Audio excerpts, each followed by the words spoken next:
लक्ष्मी नारायण बहुत भोला लड़का था। वह प्रतिदिन रात में सोने से पहले अपनी दादी से कहानी सुनाने को कहता था। दादी उसे नागलोक, पाताल लोक, चंद्रलोक, सूर्यलोक आदि की कहानी सुनाया करती थी। एक दिन दादी ने उसे स्वर्ग का वर्णन सुनाया। स्वर्ग का वर्णन इतना सुंदर था कि उसे सुनकर लक्ष्मी नारायण स्वर्ग देखने के लिए हट करने लगा। दादी ने उसे बहुत समझाया कि मनुष्य स्वर्ग नहीं देख सकता, किंतु लक्ष्मी नारायण रोने लगा। रोते रोते ही वह सो गया। उसे स्वप्न में दिखाई पड़ा कि एक चमचम चमकते देवता उसके पास खड़े होकर कह रहे थे, बच्चे, स्वर्ग देखने के लिए मूल्य देना पड़ता है। तुम सर्कस देखने जाते हो तो टिकट देते हो ना, स्वर्ग देखने के लिए भी तुम्हें उसी प्रकार रुपए देने पड़ेंगे। स्वप्न में ही लक्ष्मी नारायण सोचने लगा कि मैं दादी से रुपए मांग लूंगा, लेकिन देवता ने कहा, स्वर्ग में तुम्हारे रुपए नहीं चलते, यहां तो भलाई और पुण्य कर्मों का रुपया चलता है। अच्छा, तुम यह डिबिया अपने पास रखो। जब तुम कोई अच्छा काम करोगे तो इसमें 1 रुपया आ जाएगा, और जब कोई बुरा काम करोगे तो 1 रुपया इसमें से उड़ जाएगा।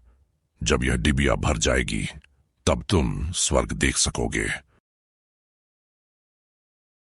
जब लक्ष्मी नारायण की नींद टूटी तो उसने अपने सिरहाने सचमुच एक डिबिया देखी। डिबिया लेकर वह बड़ा प्रसन्न हुआ। उस दिन दादी ने उसे एक पैसा दिया। पैसा लेकर वह घर से निकला। एक रोगी भिखारी उससे पैसा मांगने लगा। लक्ष्मी नारायण भिखारी को बिना पैसे दिए भाग जाना चाहता था। इतने में उसने अपने अध्यापक को सामने से आते देखा। उसके अध्यापक उदार लड़कों की बहुत प्रशंसा किया करते थे। उन्हें देखकर लक्ष्मी नारायण ने भिखारी को पैसा दे दिया। अध्यापक ने उसकी पीठ ठोकी और प्रशंसा की।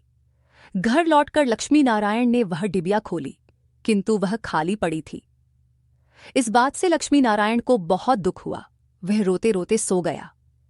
सपने में उसे वही देवता फिर दिखाई पड़े और बोले, तुमने अध्यापक से प्रशंसा पाने के लिए पैसा दिया था, सो प्रशंसा मिल गई। अब रोते क्यों हो?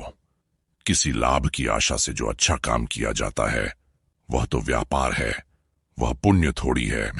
दूसरे दिन लक्ष्मी नारायण को उसकी दादी ने 2 आने पैसे दिए।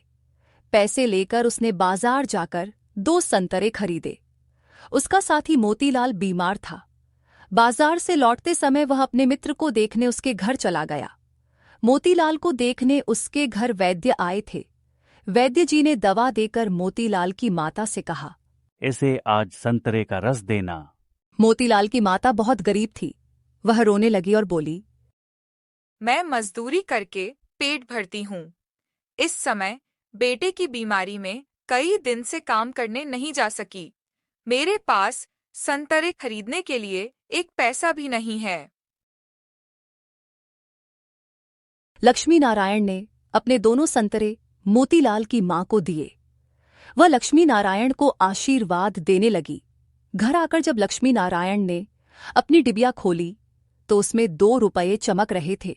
एक दिन लक्ष्मी नारायण खेल में लगा था। उसकी छोटी बहन वहां आई और उसके खिलौनों को उठाने लगी। लक्ष्मी नारायण ने उसको रोका। जब वह नहीं मानी तो उसने उसे पीट दिया। बेचारी लड़की रोने लगी। इस बार जब उसने डिबिया खोली तो देखा कि उसके पहले के इकट्ठे कई रुपए उड़ जाते हैं। उसे बड़ा पश्चाताप हुआ। आगे से उसने कोई बुरा काम नहीं करने का पक्का निश्चय कर लिया। लक्ष्मी नारायण पहले रुपए के लोभ से अच्छा काम करता था। धीरे धीरे उसका स्वभाव ही अच्छा काम करने का हो गया।